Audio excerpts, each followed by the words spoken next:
काशीपुर गांव में भावना नाम की एक औरत रहती थी जो अपना एक ढाबा चलाती थी। ढाबा बहुत छोटा था, लेकिन भावना और उसका पति राजू जो खाना बनाते थे वह बहुत स्वादिष्ट खाना होता था, इसलिए लोगों की भीड़ ढाबे पे हमेशा रहती थी। भावना बहुत कम पैसों में लोगों को अच्छा खाना खिलाती थी, जिस वजह से भावना बहुत कम पैसे कमाती। भावना और उसका पति राजू बहुत मेहनत से और लगन से ढाबे पर काम किया करते थे। कुछ दिनों में ही गर्मी का सीजन आ जाता है और गर्मी में बहुत धूप और गर्मी की वजह से भावना का ढाबा बहुत गर्म होने लगता है और उसके सामने ही मनीलाल का एक ढाबा था। भावना के ढाबे की भीड़ और तरक्की देखकर मनीलाल ने भी भावना के ढाबे के सामने ही ढाबा खोल दिया था, लेकिन मनीलाल ने ढाबे में एसी लगाया था, जिस वजह से सारे लोग गर्मी में मनीलाल के ढाबे में ही जाने लगे और भावना के ढाबे में कोई नहीं जाता था, क्योंकि उसके ढाबे में बहुत गर्मी थी और उसके ढाबे में एसी नहीं था। और अब भावना की कमाई बहुत कम होने लगी थी, क्योंकि सभी लोग एसी वाले ढाबे में जाना पसंद करते थे और भावना के ढाबे पर कोई नहीं आता था। बेचारी भावना गरीब होने के वजह से अपने ढाबे में एसी नहीं लगा सकती, क्योंकि एसी बहुत महंगा होता है।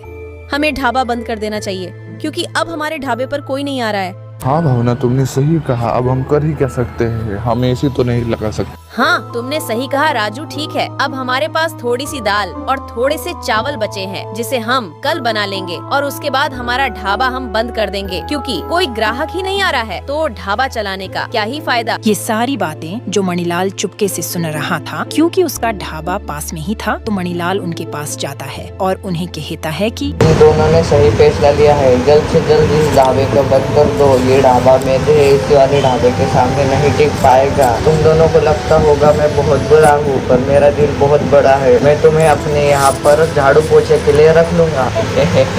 यह कहकर मणिलाल वहाँ से चला जाता है। एक आदमी जो देखने में बहुत अमीर लग रहा था, लेकिन उसकी हालत बहुत खराब थी, वो मणिलाल के ढाबे पर आया और उसने मणिलाल से कहा, भैया मेरे सारे पैसे चोर ने लूट लिए हैं और मैं बहुत भूखा हूँ, तो क्या आप मुझे आज रात तक रुकने देंगे और खाना खिलाएंगे क्या?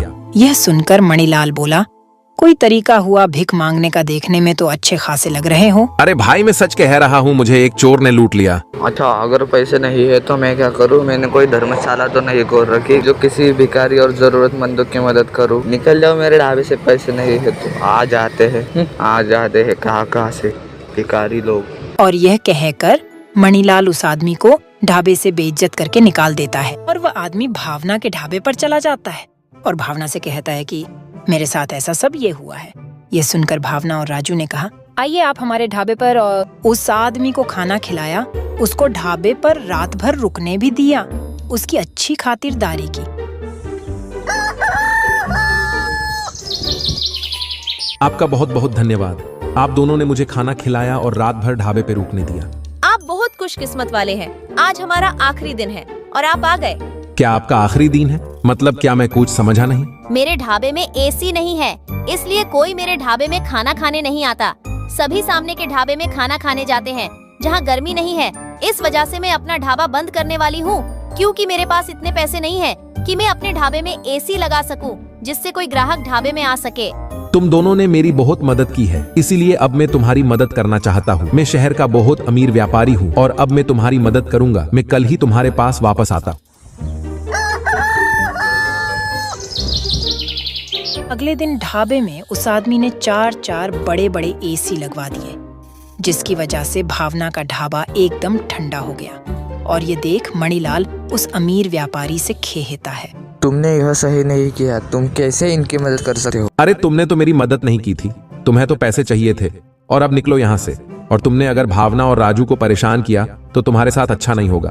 तुम्हें ऐसा सबक सिखाऊंगा कि जिंदगी भर याद रखोगे। इस तरह उस अमीर व्यापारी ने भावना और राजू की मदद की और अब भावना और राजू के ढाबे पर बहुत सारी भीड़ होने लगी। अब उनका ढाबा चल पड़ा।